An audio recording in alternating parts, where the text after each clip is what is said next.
मूर्तिजापूर विधानसभा मतदारसंघाचे विद्यमान आमदार हरीश पिंपळे यांच्यासाठी घेतलेल्या विधानसभा निवडणुकीच्या जाहीर प्रचार सभेत महाराष्ट्राचे मुख्यमंत्री देवेंद्र फडणवीस यांनी आमचे सरकार आल्यास शेतकऱ्यांचा सातबारा कोरा करू असे वक्तव्य केले होते।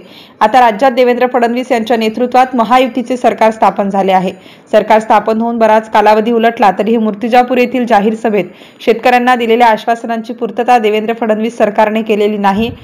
जाहीरनाम्यात दिलेल्या पीक कर्ज माफीच्या आश्वासनांची पूर्तता करण्यासाठी राज्याच्या आगामी अर्थसंकल्पात तरतूद करून शेतकऱ्यांचा सातबारा कोरा करावा व नियमित पीक कर्ज भरणाऱ्या शेतकऱ्यांना 1 लाख रुपये प्रोत्साहन निधी जाहीर करावा अशी मागणी मूर्तिजापूर येथील शेतकरी मंडळाच्या वतीने मुख्यमंत्री देवेंद्र फडणवीस यांना एका निवेदनातून केली आहे। सदर निवेदनावर जनमंच Nagpur, Swabhimani Shetkari Sanghatana, Antarbharati Pune, new young club farmer group, young boys club, Pragati Shetkari मंडळ मूर्तिजापूर अशा विविध शेतकरी मंडळातील सदस्यांच्या स्वाक्षऱ्या आहेत। MCN न्यूज मराठी करिता धनराज सपकाळसह कॅमेरामन नरेंद्र वाढवणकर, अकोला।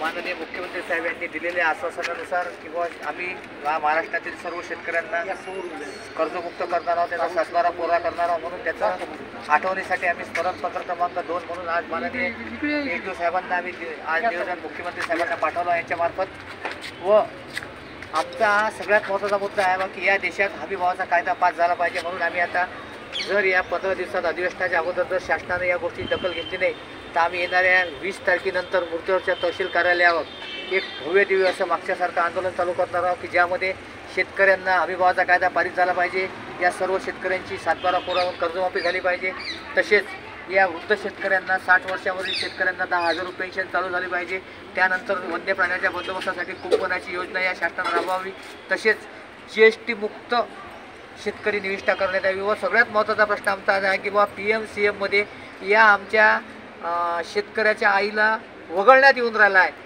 किंवा हा एक शेतकऱ्यावर मोठा अन्याय आहे की फक्त शेतकऱ्याच्या एकाच कुटुंबात एकालाच PMचे पैसे भेटणार आहे, त्याच्या धर्मपत्नीला भेटणार नाही। म्हणून आमचं असं म्हणणं आहे की या देशातल्या महिलासुद्धा शेतकरी आहेत, त्याच्यामुळे PMसाठी त्यासुद्धा पात्र आहेत। म्हणून भविष्यात जर शासनाने आमच्या महिला शेतकऱ्यांची PM-CMची योजना बंद केली तर आम्ही त्यासाठी त्या महिलांना सर्व शेतकऱ्याला घेऊन याच्यापेक्षा मोठा लढा बघू।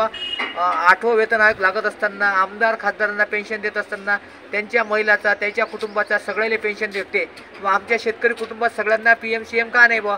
म्हणून या सर्व गोष्टीचा विचार करून आम्ही आज मुख्यमंत्री साहेबांना निवेदन पाठवलं आहे की जर अधिवेशनाच्या अगोदर जर त्यांनी दक्ष नाही केलं तर आम्ही येणाऱ्या 20 तारखेपासून अधिवेशनाच्या अगोदर संपूर्ण कर्जमाफी होईपर्यंत, संपूर्ण शेतकऱ्यांना न्याय भेटेपर्यंत आम्ही नाफेड जसं सुरू करेपर्यंत मूर्तिजापूर तहसील कार्यालय आंदोलन चाललं, त्याच धर्तीवर मूर्तिजापूर तालुक्यातील शेतकऱ्यांचा संपूर्ण सातबारा कोरा होईपर्यंत व तसेच त्यांना त्यांच्या इतर सगळ्या मागण्यासाठी हे आंदोलन सुरू होणार आहे। म्हणून त्याची आज पूर्वकल्पना त्यासाठी आम्ही सर्व मूर्तिजापूर तालुक्यातील शेतकरी तहसील कार्यालयावर गोळा झालो होतो।